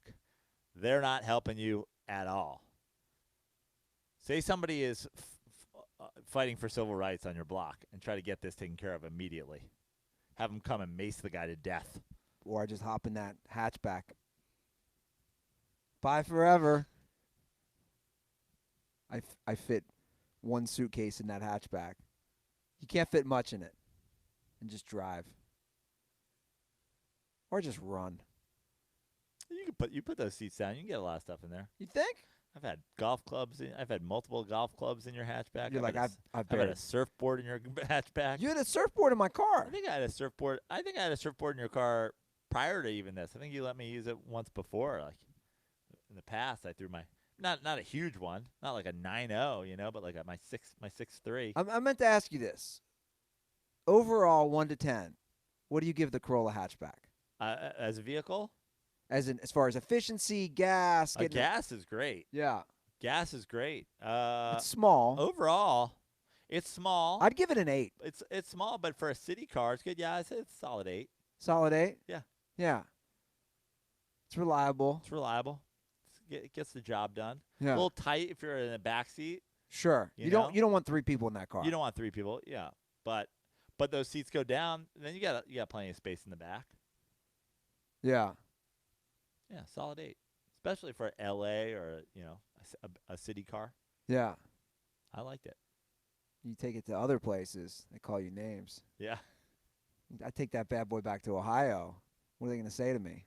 But that's the thing. Everybody, there's the truck nuts guys, but beyond the truck nuts guys, I mean, the majority of the cars in America are, Japanese, Korean, whatever. Like people have jumped that shark a long time ago. Oh, yeah. Buy American. Oh, yeah. There's a Michael Keaton movie about it in the 80s. What was that? Like Gung Ho or something like that? You remember that movie? Yeah. Where they take over or Toyota takes over like a Detroit car factory? Well, by the way, in most of these, Honda, Toyota, they have huge plants. The cars are made in America. Yeah, exactly. Just like Budweiser is made in, wherever now. Yeah. Which is why I would never touch this stuff. If you by the way, if you are going, we're going to get to some calls, but if you're going to invest with a great American company that's actually right by us, it's our friends at Game Theory Picks. Game Theory Picks, a Venice local company. A Venice local company. You can get How long that lasts? What? Yeah, I feel like I'd like to see their odds on that. Those guys are going to relocate for sure. You can get weekly, monthly, or yearly subscription options. Major League Baseball, NBA, and the NHL are currently happening. Like, you have so many options to make your picks right now. Yeah. I love the guys at Game Theory Picks. They helped me. They've helped me again this year. Like, I love bubble basketball, and I subscribe to Game Theory Picks, and I like, again, between Game Theory Picks and stakes and having a couple Miller Lights in the fridge, like, I had so much invested in that Nets Celtics game yesterday. I had real money. I had fake money. I had it's like I'm thriving. I'm really thriving. Yeah. The NBA bubble, the bubble NBA is back. It's fantastic. Yeah. So go to GameTheoryPicks.com and use promo code FREEWEEK. Now, they didn't update the ad. Shout out to my guys over there. I'm assuming, guys, we're going to be still good on this through this week. Do it for our listeners, because this was before August 1st. But can I go ahead and just extend it? Like, can I do that? I think you did. I think you just did it. Do I have that power? I think you just did. What's the date today? Like the 5th? Today's the 5th or 6th? 6th. I'm going to extend it through the weekend. Do it. Which is what, the 9th? Yes. You get your first week free through the 9th. Just go to GameTheoryPicks.com and drop promo code FREEWEEK. These guys are going to help you. It's going to make the games that much more enjoyable. Win you a few bucks. GameTheoryPicks.com, promo code FREEWEEK. Joe, we have calls again. Are you excited about that? I am. I have one question about the calls, because if this isn't mentioned in the calls, I want to mention it because a lot of people have been tagging me in this stuff and then tagging. Are there any calls about Carmelo Anthony? No. Okay. So I just want to settle something right now. A lot of people are sharing the Carmelo Anthony apology form.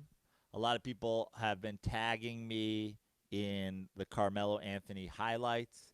There's still a lot of Carmelo Anthony slurpers out there. I got to say, Carmelo Anthony slurpers are up there with some of the weirdest folks ever. I triggered some of your Russell Wilson stands yesterday. They were very angry after Mr. What is it? Unlimited made his appearance. Yeah, that was pretty bad. I triggered some of those guys by merely reposting the cringiest video of all time. But a lot of people are tagging me in this Carmelo Anthony thing, and they're going like, oh, like, look at how Carmelo Anthony's playing. He's hitting big shots. To which I have to say this. It has been obvious for a full decade, that Carmelo Anthony's purpose, I mean, the Olympics that he really, thrived in was what, 2012? 2008? I mean, he had back-to-back, great Olympic performance. I want to say 2008, 2012. And he thrived in those Olympics because he was a spot-up shooter. It has been obvious for a decade that a 3 and D, although let's be honest, Carmelo Anthony's never going to play defense, is who he has become. He is not a world-class go-to leading man anymore. He has been this guy and should have been this guy for a decade. And now people are going, look, I don't know, he's playing. Guys, we can't give somebody credit for figuring out how to play the role that they should have been playing for 8 years in like year 17 of his career. He finally figured out that this is his thing, and I'm supposed to be like, oh, great job, Carmelo. No, this is actually all of this success is why Carmelo Anthony is trash. Because it took him this long to start doing what he should have, what he was basically clearly and only qualified to do for the last 8 seasons. So no, I'm not giving Carmelo Anthony any credit for finally realizing that this is that everybody has been screaming at him to do. You're giving him no credit for figuring out 8 years too late to start spotting up and shooting threes instead of hard pound dribble long twos that he did for a decade too long. I guess my response would be, this is a guy on his deathbed who was like this is what it is. This is somebody who is, death to all homosexuals their whole life, on their deathbed being like, they're good people too. We should allow them to get married. It's like, you don't get this deathbed reversal of the worst, most horrific, inhumane take you've ever had. You don't get credit for figuring that out now. No. You should have been on that train the whole fucking time. This is Carmelo's deathbed confession. His deathbed opinion reversal. I mean, look, they've played 3 games. And he's hit some big shots in literally all of them. Good. It took him 17 years. He's not exactly, yeah. I mean, I'm not trying to get picky. He's not exactly, he had a really good first game against Memphis. But he's not exactly lighting it up from field goal range. No, and it's fine. But even that, good. Congratulations. He has figured out he's a role player. He has been on 4 fucking teams in the 5-year span where everybody's going, dude, you're a role player now. You're a role player now. You're a role player now. And he's doing press conferences like, I'm coming off the bench. Me? I'm coming off the bench. Who's he played for? The Rockets, the Thunder, the Trailblazers, the Knicks, the Nuggets. So basically, since he went to OKC, he struggled with that role player role. What do you mean he struggled with that role player role in New York? Linsanity happened because Carmelo Anthony was out. The whole thing was, this is great, but Carmelo Anthony's going to ruin it. Unless Carmelo Anthony can come back and be the second guy on this team, this whole thing goes to shit. And he came back. He forced himself back as the number 1. They get rid of he runs D'Antoni out of town, and that's the end of New York basketball success. Yeah. And they have a little bit of leftover success where they're still running his offense, and they still have a lot of the guys there, and they win 1 fucking playoff series or whatever. They get boat raced out of the second round by the Pacers, and that's it. And then he goes on to have 5 of the worst seasons in the history of the New York Knicks franchise. You want to get to some calls? Yeah, let's do it. All right, fellas, let's try this again. Who are your top 3 NBA former or current players that you enjoy watching their YouTube highlight reels? Mine are Vince Carter, Kyrie Irving, and Walter Herman. All right, love to hear what you say. Later. Who's Walter Herman? Is he messing with us? I've literally never heard the name Walter Herman. I don't watch YouTube highlight reels. I love watching Steve Nash highlight reels. I love Steve Nash. I like watching passing highlight reels. I like watching the LeBron James passing supercuts. I like watching Steve Nash. I like watching Magic. I like watching Jason Williams, White Chocolate. I love watching passing highlight reels. You want to see Walter Herman? Sure. Is this a joke? This has got to be a parody, right? How many views does this have? Does this guy just get us? 21,000. He played for the Pistons. Jason Kidd. I like watching Jason Kidd highlights. I love watching. That's what I prefer when I watch basketball highlight reels, which I do from time to time. It's always a passer.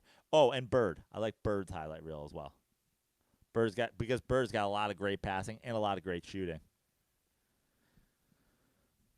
Those are my dudes. Yeah, I don't really do YouTube highlight reels. You should. Steve Nash is like top 10 assists of all time. So it's pretty enjoyable. Although when Nick was on my couch, we'd watch some. Yeah. I think that's more of a younger generation thing. Yeah. You know, it's just not my thing. Passing guys and Bird, who's also a passing guy, and LeBron, who's also a passing guy. I actually love watching the Bad Boys Pistons set mean blocks. Yeah. Or picks, I mean. You know. Yeah. Pulling guys down in the lane. Yeah. Laying on top of them. That's my favorite. Yeah. All right, let's hear from CT, Hall of Fame DirtBall. Fellas, CT, formerly from Seattle here. Lifelong Seattle Kraken fan. It's good to have you back together in the same booth. Been missing it. Good to have the hotline back. A lot of things have changed. No longer in Seattle. Still in Washington State, though. Joe, love all the golf you're playing. Makes me happy. Andy, get on the course. Swing some clubs. To that point, quick question. If you could have drop any foursome with a caddy on the golf course, who would you pick? Of course, my choice would be Andy, Joe, and Doug Coker. Caddy, Stanga. That'd be a good round. But actually, I'd probably take Steph Curry because I've heard he's really good. I want to see how good he is at golf. Abraham Lincoln, he looks tall. Could probably hit some bombs. And then Kevin Costner. Probably hit a few in the water. Eventually make it over. My caddy would be Phil Mickelson. Seems like a nice guy. All right, guys. Good to talk to you again. Stay dirty. Go Cougs. Fuck the Huskies. It's our Hall of Fame DirtBall. Rental car DirtBall CT. Sounds like he rented one of his own convertibles to make that call. So his question was, our golf foursome with a caddy. I did hit the links this weekend. I know. Yeah, you golfed in St. Louis, right? Yeah, I did. I got to share my pit bull story. So I golfed. My buddy belongs to a country club, Norwood Country Club in St. Louis. And Mr. Worldwide is a member. So we're on the fourth hole. Mind you, this is the second time I've golfed in like 20 years. My buddy's about to tee out. My buddy can golf. It's the country club he belongs to. My buddy probably golfs, I don't know, 3-4 times every week, year round. Right before he tees off, a pit bull and another dog run out. And my buddy drills the ball with his driver. My buddy drives it every time, probably 250, 275. Like he hits it. The dog snaps and lunges for my buddy. It's a pit bull that looks like it needs to eat. You see its nipples, which means it just had kids. The area is surrounded by the hood. Just so everybody knows, St. Louis is so weird like that. Rich country club surrounded by the hood. So God knows where this dog's been. I'm just going to be honest. I am terrified. I jump in the golf cart. I refuse to golf that hole. Because the pit bull followed the other cart. We were in a foursome up to where the balls were. I was like, I'm just not golfing. There is a wild pit bull on the golf course with another dog. 2 feral dogs. That's crazy. On the golf course. And so and they eventually just disappeared? They eventually went off into the brush somewhere. And then we get to the next hole and we're watching. Then they ran out towards the next foursome. I'm like, guys, there is a wild pit bull who is basically trying to attack people. It looked like it was going to eat someone for this next meal. I was terrified. Yeah, sounds terrifying. My friends also called me a bitch for not golfing that hole, and I said, I am sitting in the cart holding the driver if this thing comes near me. That's funny because I golfed with Laz the other day, and he was like, I wish I could bring King to golf with us. And I was like, there's a course in Manhattan Beach where you can bring your dogs. They just say clean up after them. King is a dog that's taken care of. Yeah. Although I have a feeling he'd be a wild man on the course as well, chasing balls and killing birds and stuff. But this thing was not. This thing growled and lunged at my buddy. Yeah. Like I said. So you'd like to have Michael Vick in your foursome, just for should this happen again. You got somebody who's knows how to handle this situation. Who's your dream foursome? My dream golf foursome? I mean, CT went dead people. Like, he used Abe Lincoln, bro. Yeah. I don't know. You go first. Let me think about this. Well, I mean, I'm trying to, like, do a mixed bag of, like, different personalities and different, like, what people bring to the table. But, like, Bill Murray, golfer, loves to golf, hilarious. Like, I want to hang out with Bill Murray doing anything. So it seems like a no-brainer to have him be a part of my golf foursome, since he would probably love to be there. So, Barkley loves to golf. Seems like a fun guy to hang out with. I don't want to be the worst golfer in my group, so I'm bringing in Barkley. I'm bringing a worse golfer than me. So I've got Bill Murray, me, Barkley, and then I feel like, you know, the thing to do would be to, like, if you're going to get to golf with a couple celebs, like, have a friend there to have a good time, right? Like, maybe I'll bring Pete Sestaro's a big golfer. So one, like, you know, we could pair up, like, me and Bill Murray versus, like, Sestaro and Barkley. So I'll bring a golfing friend, Barkley, Bill Murray, and then a caddy. I don't know. I want my caddy. I want to be Magnus Van Magnuson. Remember the guy who used to win all the strongman competitions? Yeah. Because I want him carrying 600 Miller Lights in a knapsack. Like, Okay. I want a guy who can carry the most beer. Yeah. Maybe even, like, remember they used to do the keg toss? Yeah.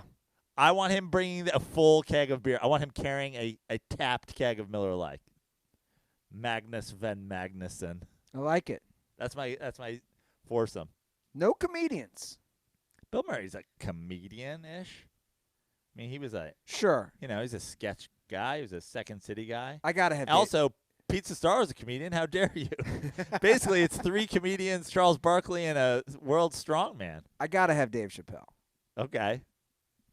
I think he'd be chill. I think there'd be laughs. You'd be talking about random stuff. Dave Chappelle. Why we got a hit from the Whites? Dayton. Playing in Dayton. Got to go somebody hometown. You just have to. And if I'm going to go hometown Cincinnati, he'll keep it interesting with the bets. You got to go Pete Rose. Ooh, okay. A lot of gambling on the course. A lot of gambling. A lot of shit talking. I feel that dude's got stories, right? Yeah. If you're gonna have like an old school guy, I love the gambling. Now, the fourth. So you got a comedian and an athlete.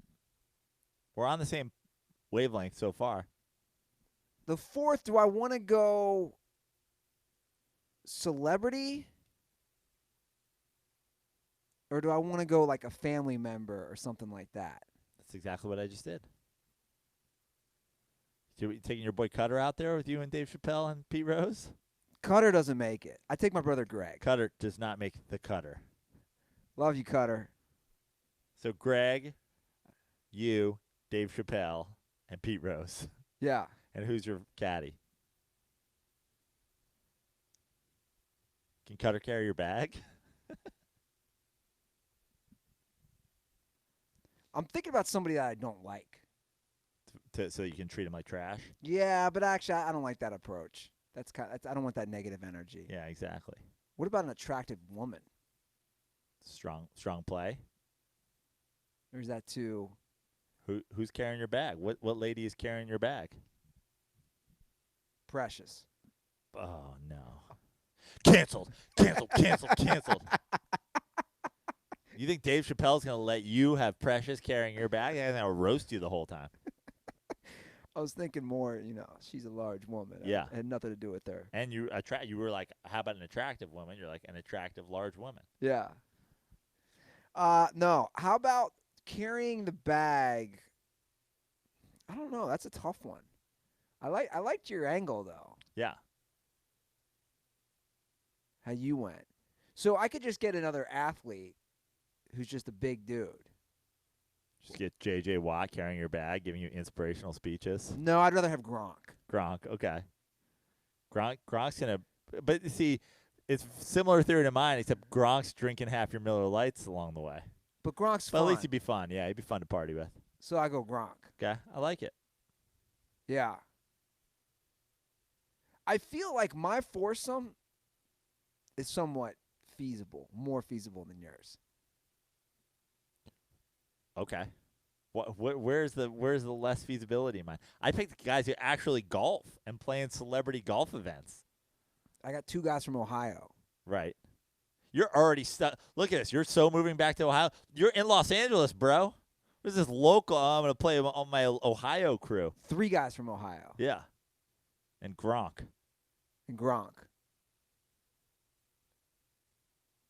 We'll just golf in Yellow Springs, where Chappelle lives. Is there a good course there? No, I don't know. I have no clue. My buddy has a golf simulator, which was, I've seen those. Are sick. bro. You hit real golf. You play real rounds. No, I know. I've seen it. There's one kid on TikTok who's like in a quest to hit a hole-in-one on the famous 7th at Pebble Beach on a simulator, and he comes really close. By the way, I hit a ball at Penmar. Laz and I played, and Nate Craig, 2 former guests of the show, played a threesome the other day. We played 27 holes at Penmar. Wow. We just kept looping around.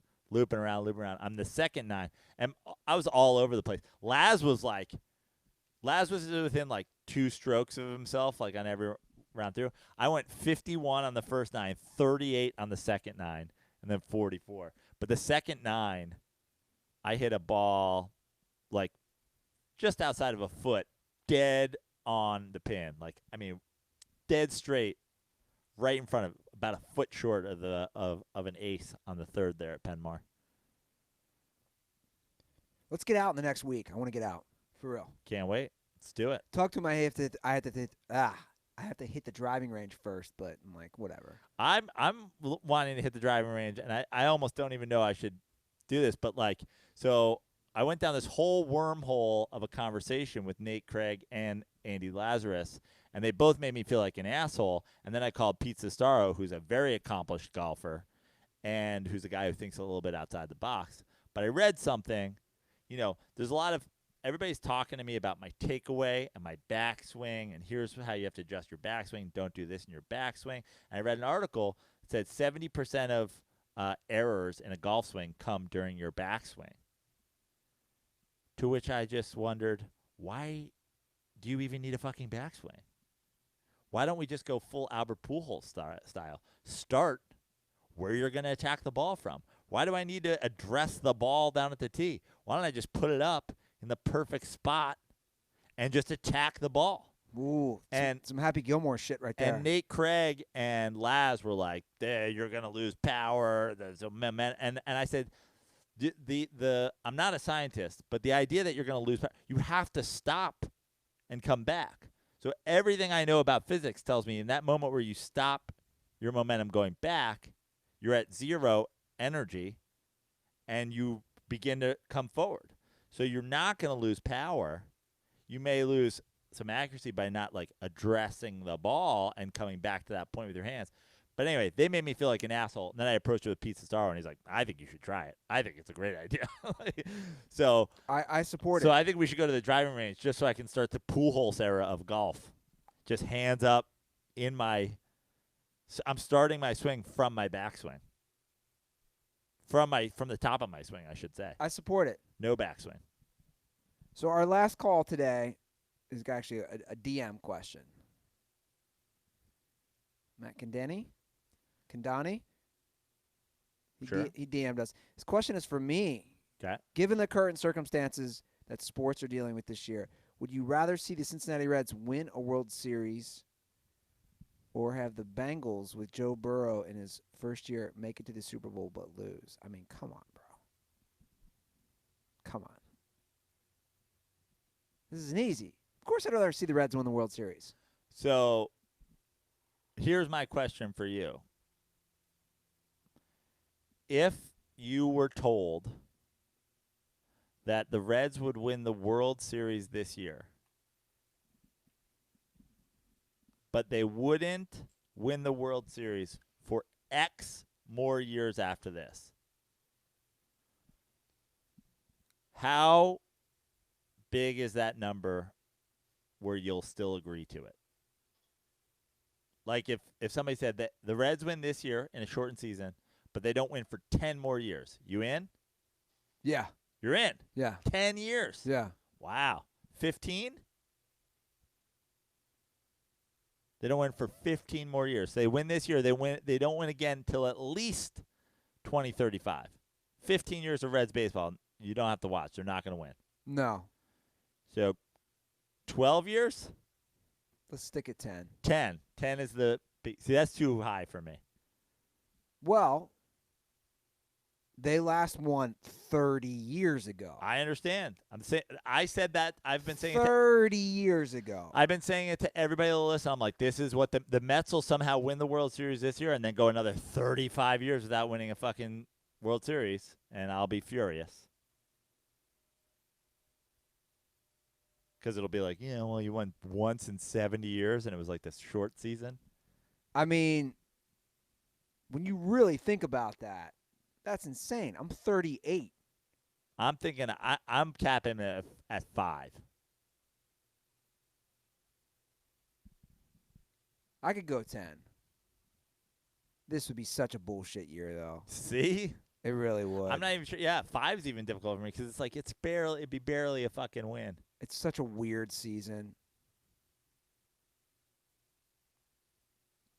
The hotline is 310-359-8365. Drop a call, comment, question, and we'll play it on the show. That's it. Look at us doing a long episode again. There we go. We're back. We're back, bitches. I get those golf clubs, man. Yeah. They're just a couple blocks away. Ben Goldsmith's got him, holding on to them for you. He golfed with Laz and I. He's ready for you to grab him whenever you need. Perfect. Guys, follow us on Twitter and Instagram at The Dirty Sports. You can follow me at Andy Ruther. At Joe Prano on Instagram. At Fix Your Life on Twitter. At Joe Prano on Venmo. Rate, review, and subscribe to our podcast. Yeah. I got to send out some koozies. Wow, it's been a minute. Guys, thanks for the support. It's good to be back in Crazy Town. Crazy Town, USA. Have a great week. Stay safe. And as always, stay dirty.